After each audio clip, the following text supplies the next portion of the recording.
Lá vai o hacker para o ataque. Passa por um colaborador, passa por dois. Finta VPN e o antivírus grátis. Dá uma revenga na firewall. Olha, vai finalizar o ataque informático. Mas a Vodafone Business faz uma grande defesa.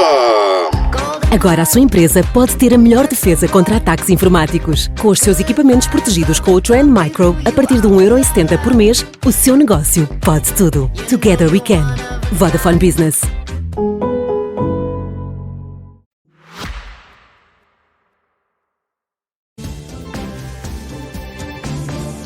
Vamos ao Antes pelo Contrário com Daniel Oliveira e Francisco Mendes da Silva. Boa noite a ambos, bem-vindos e já vamos falar sobre esta greve geral.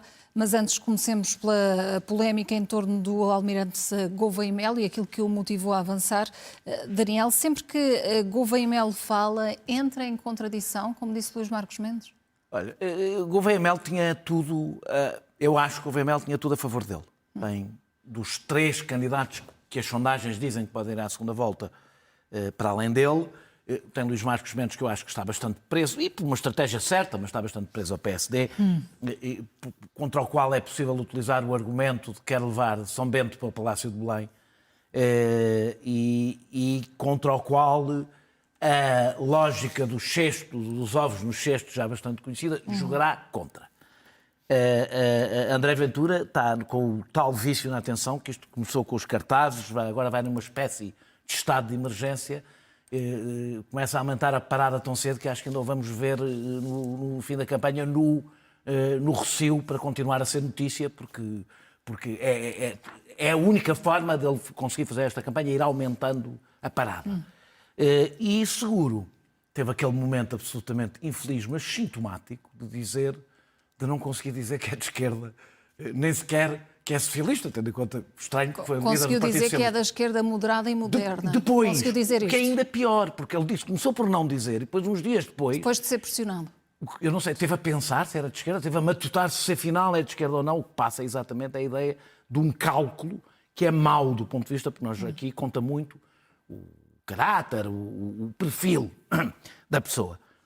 E mais, à esquerda, como António Filipe e Catarina Martins, eu acho que valem mais do que os respectivos partidos, têm possibilidade de comer voto a seguro. Ou seja, todo este cenário era bom para o Almirante e eu elogiei aqui a estratégia que ele definiu, ou a tática, se preferirem, elogiei, onde estivemos aqui a falar sobre o assunto, de perceber que há ali um eleitorado meio órfão, à esquerda, que tem um voto à direita, que é um voto mais cultural, na farda, etc. Não vou repetir o que já disse, e, portanto, a estratégia era certa. Mas agora identificas problemas? Só que sim, porque uma coisa é ter instinto político, outra coisa é ter experiência política.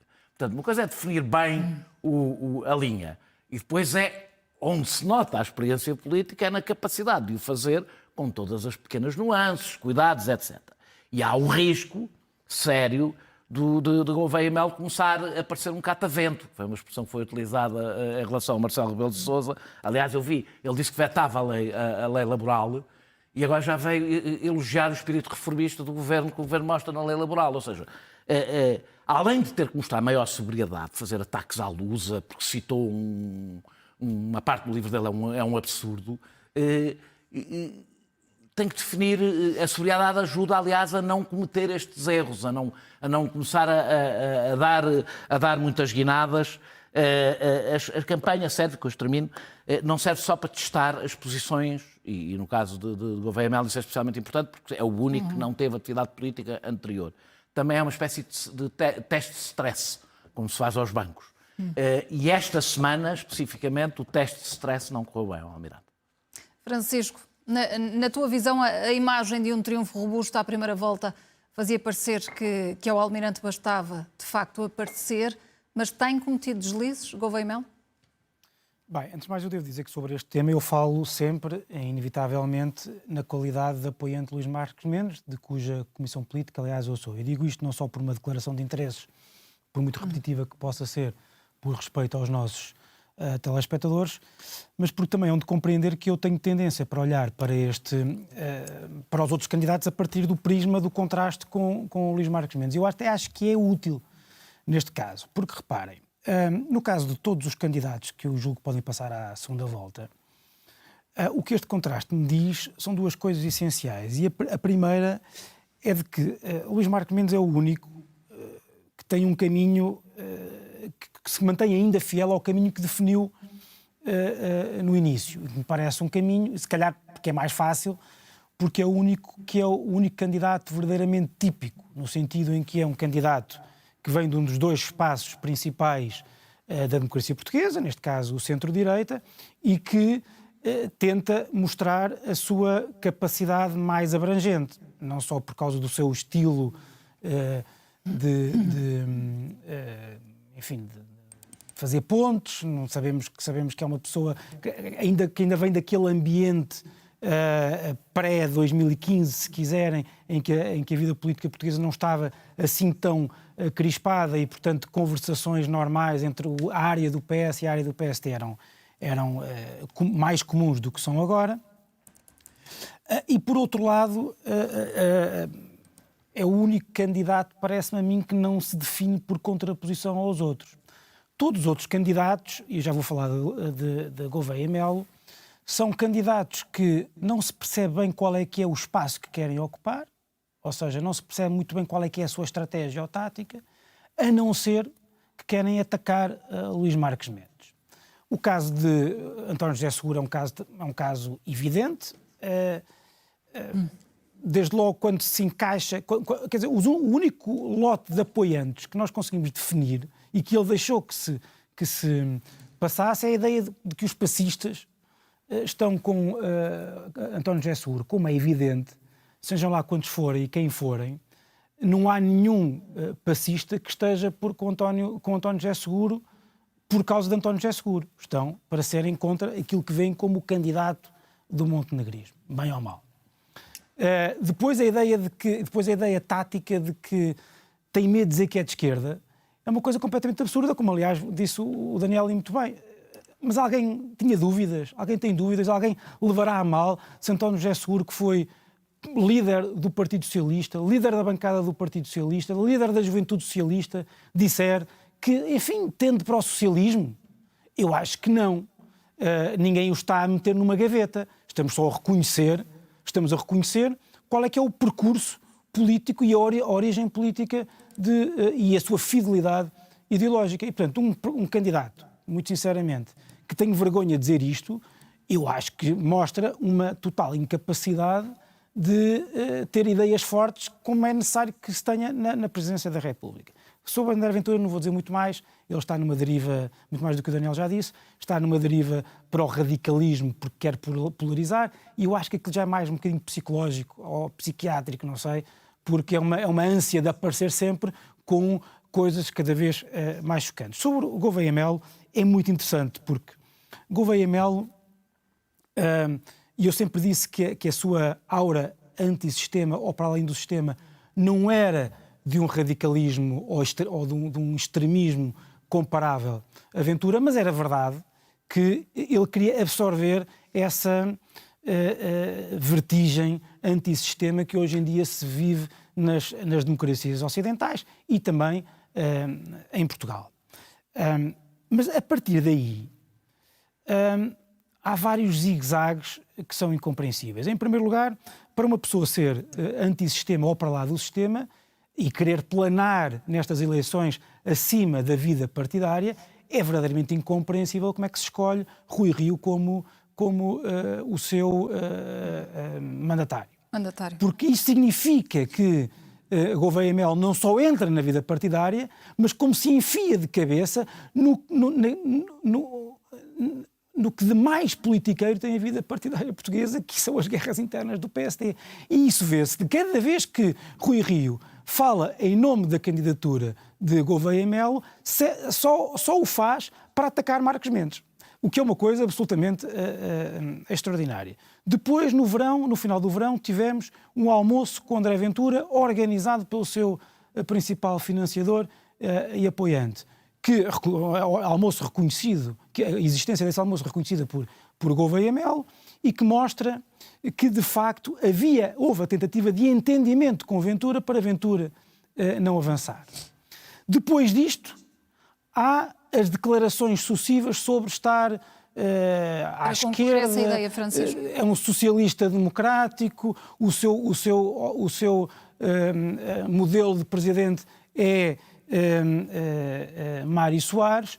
E depois, mais uma vez, esta semana tivemos, enfim, ataques ao governo, o que mostra que não há propriamente uma ideia de planar acima dos partidos. Há uma espécie de vontade de utilizar a sua magistratura de influência para utilizar a Belém como, no fundo, um foco de oposição. É o que Gouveia Melo diz esta semana sobre o governo não ter a mínima ideia das prioridades para uma política de defesa, mostra, a meu ver, um perfil que é muito pouco recomendável para a Presidência da República. Daniel, justifica-se apenas isto com a imaturidade política? Não, acho que o facto de Gouveia Melo não ter um espaço político natural, estranho é o que fez Seguro, não é? Que é ter um espaço político natural e não o assumir. E fugir dele. Fugir dele. Eu, aliás, estou muito curioso de saber como é que Seguro vai lidar quando falar do voto útil. Voto útil da esquerda, e claro, as pessoas vão responder, não sei, nem sequer sabe se é de esquerda, como raio. Ou seja, retirou vários argumentos que vai precisar. Isso é que é estranho de alguém que é experiente. No caso de Gouveia Melo, há um lado de inexperiência e há a vantagem e a dificuldade, não tem só vantagens, não ter um espaço político claro e, portanto, a tática também não ser, à partida, tão fácil. Dizer só uma coisa, discordo do Francisco. Acho que o Luís Marcos Mendes, toda a conversa sobre a experiência é uma conversa em antítese, é uma conversa... Ele insiste tanto na experiência por falar de Gouveia Melo, que era o principal, e era ainda, e as sondagens também continuam a dar como um dos principais candidatos, e, portanto, eu acho, e mais, acho que houve um excesso de colagem de Marcos Mendes ao governo, várias vezes. Acho que, por exemplo, ele elogiar aquela coisa que nós falámos aqui, do Orçamento de Estado, sim, ao mesmo tempo que a lei da nacionalidade, mostrando que dialoga com os dois lados, não é colagem sequer ao programa, é uma colagem à tática, que hoje, por exemplo, corrigiu um pouco o tiro, ao, na prática, criticar o governo pelos ataques que Luís Montenegro fez à UGT. Eu acho que Marcos Mendes também tem que ter cuidado, tem o seu espaço natural, mas de repente as pessoas não sentirem que estão a eleger um representante do Primeiro-Ministro em Belém, porque eu acho que nem as pessoas do centro-direita querem isso. Francisco, um minuto para responder a esta questão e encerrarmos este tema. Bem, não há muito... Quer dizer, desde logo do ponto de vista... O Luís Marcos Mendes foi líder do PSD, certo? O estranho seria que o Luís Marcos Mendes quisesse fugir ou recusar o seu eleitorado natural. O seu eleitorado natural é o que é, e aliás devo dizer, a minha sensação é que de cada vez que alguém acusa o Luís Marcos Mendes de ser de centro-direita, tendo em conta que é o centro-direita que neste momento está no poder, e portanto de todos os vários, por muito desagregado que seja o eleitorado neste momento, aquela que é a fatia maior do eleitorado é o eleitorado de centro-direita, aquele que está representado no governo. E portanto, eu acho que cada vez que dizem que ele é de centro-direita, provavelmente as pessoas que tendem a votar no centro-direita levantar-se-ão para ir votar nele. Dito isto, não há ninguém como Marcos Mendes. Reparem, nós temos pessoas que dizem que atuam em nome de Passos Coelho a dizer que não votam em Luís Marcos Mendes. Temos Rui Rio a mobilizar-se como mandatário de um candidato contra Luís Marcos Mendes. Temos as pessoas que Luís Marcos Mendes colocou na ordem, designadamente por problemas com a justiça, não poderem ser candidatos às autárquicas, como o Presidente da Câmara de Oeiras, a mobilizarem-se nestas legislativas contra Luís Marcos Mendes. Se há alguém que mostra, que já mostrou, e que nestas eleições os seus inimigos aproveitam para sublinhar a sua independência, é Luís Marcos Mendes, parece-me. Não, isso é a ideia de que ele vai ser uma espécie de representante Luís Montenegro, de São Bento em Belém é completamente absurda, Vamos avançar no tema, Daniel, para a greve geral. 12 anos depois voltamos a ter aqui as duas centrais sindicais unidas nesta greve geral. É uma greve geral prematura e instrumentalizada pelo PS e pelo PCP. Bem, começo por dizer que estou estupefacto com a intervenção do Primeiro-Ministro, que deve estar mal informado quando diz que isto é instrumentalizado pelo PS e pelo PSD, porque devia falar com pelo PCP, peço desculpa, mas o engano não é por acaso, devia falar com os sindicalistas do PSD e do TSD, da Tendência Social-Democrata, que não só são contra este pacote laboral, como estiveram na primeira linha do apoio a esta greve geral. Esta greve geral é absolutamente consensual nos sindicatos. Consensual não é unânime, não sei se é unânime, mas é consensual, mais consensual do que foi a da Troika, que já juntou as duas centrais. Porquê? Porque é mais radical do que foi a da Troika, esta contra-reforma laboral. Deixa-me só falar de 3 pontos, tentando ser... É muito difícil, porque isto são quase 150 artigos que são alterados, é maior, é um autêntico terremoto no direito de trabalho. Mas falando rapidamente, mais precariedade, porque os contratos a prazo passam a durar mais tempo, e são atendíveis por mais razões, desequilibra fortemente a relação entre a vida profissional e a vida pessoal, quer nas coisas que já foram muito discutidas sobre a paternidade, quer, por exemplo, nas questões de horários e do banco de horas passar a ser individual, mas sobretudo na questão dos despedimentos. Um despedimento ilegal ou ilegítimo não obriga, se o trabalhador quiser, como obrigava, tirando as microempresas, mas não vou entrar nesses pormenores, não obriga à reintegração. Isto associado à redução dos limites para o despedimento, à redução do papel da ACT, da fiscalização, e à perda de direitos de defesa dos trabalhadores, na prática, quando se começa a juntar as peças todas, nós vamos ter basicamente o despedimento livre em Portugal. O despedimento individual livre em Portugal. Nem que se tenha que pagar uma indenização, mas livre. Deixou de haver sequer a ideia, apesar de existir juridicamente, mas na prática a ideia de despedimento sem justa causa. Eu acho, e sobre por fim se é prematuro ou não houve negociações nos últimos 3 meses, por uma razão. A Ministra do Trabalho chegou à concertação social há 3 meses e desde então é o que tem estado a dizer sempre, dizendo que o seu ponto de partida não se pode mexer nas linhas mestras. Ora, é naquilo que ela considera que são as linhas mestras que estão todas as medidas mais complicadas. Está a grande contestação. Ou seja, ela está a dizer aos sindicatos, nós negociamos na condição de vocês não negociarem aquilo que contestam. Porque isso não está sobre a mesa. Não é por acaso, aliás, não é por que os PSD apoiam esta greve geral, que os sindicalistas do PSD apoiam esta greve geral. Porque isto atingiu... basicamente, o que a Ministra diz aos sindicatos, e para terminar, é ou cedem muito ou cedem imenso. Por cima, num projeto que desequilibra todas as 150 medidas, talvez uma outra de pormenor, inclinam exatamente para o mesmo lado. Portanto, esta é uma reforma laboral ainda por cima. Eu não acho que isto seja fundamental, porque não é esse o mandato, não é assim que funciona em Portugal, mas isto não foi sequer dito na campanha eleitoral. Não estamos a falar de fazer uma reforma laboral, estamos a falar de fazer a reforma laboral mais radical da história deste país, uma coisa que nem sequer foi discutida politicamente e que temos uma ministra que diz que em concertação social pode debater tudo, menos o que interessa. E, portanto, ao fim de 3 meses da ministra a dizer isto, a UGT retirou-se da concertação social dizendo, na realidade, o que querem é que a gente apareça na fotografia para coisas menores, para se poder dizer que houve uma negociação, quando tudo o que interessa não está negociado. Nessa negociação. Fazem por uma razão. O Governo faz isto por uma razão, porque sabe que no Parlamento há um partido que nos entretém com burcas e cartazes, mas nestes assuntos sabe de que lado é que está. Francisco, dizer que esta greve está a ser instrumentalizada pelo PS e pelo PCP significa que o Governo não está a faltar ao respeito aos trabalhadores? Isso é o que a direita sempre disse, quer dizer... Também não convém estarmos a tratar, enfim, como é que eu ia dizer, interpretações sobre as coisas que são como se fossem novas e radicais, quando são as de sempre. Aliás, mas significa que esta lei não beneficia nada aos trabalhadores, o facto de termos as duas centrais sindicais unidas? Eu acho que nós também não convém tratarmos, e eu acho que o Primeiro-Ministro também correu o risco de o fazer, ainda que eu acho que é só por razões de narrativa política, convém não tratar o anúncio desta greve geral como se fosse o anúncio de uma daquelas greves intermináveis dos mineiros ingleses nos anos 70. Não vai ser uma greve geral desse tipo. Não vai ser uma greve desse tipo, porque o que vai parar o pacote laboral ou as medidas mais polémicas dessas alterações propostas são os sindicatos.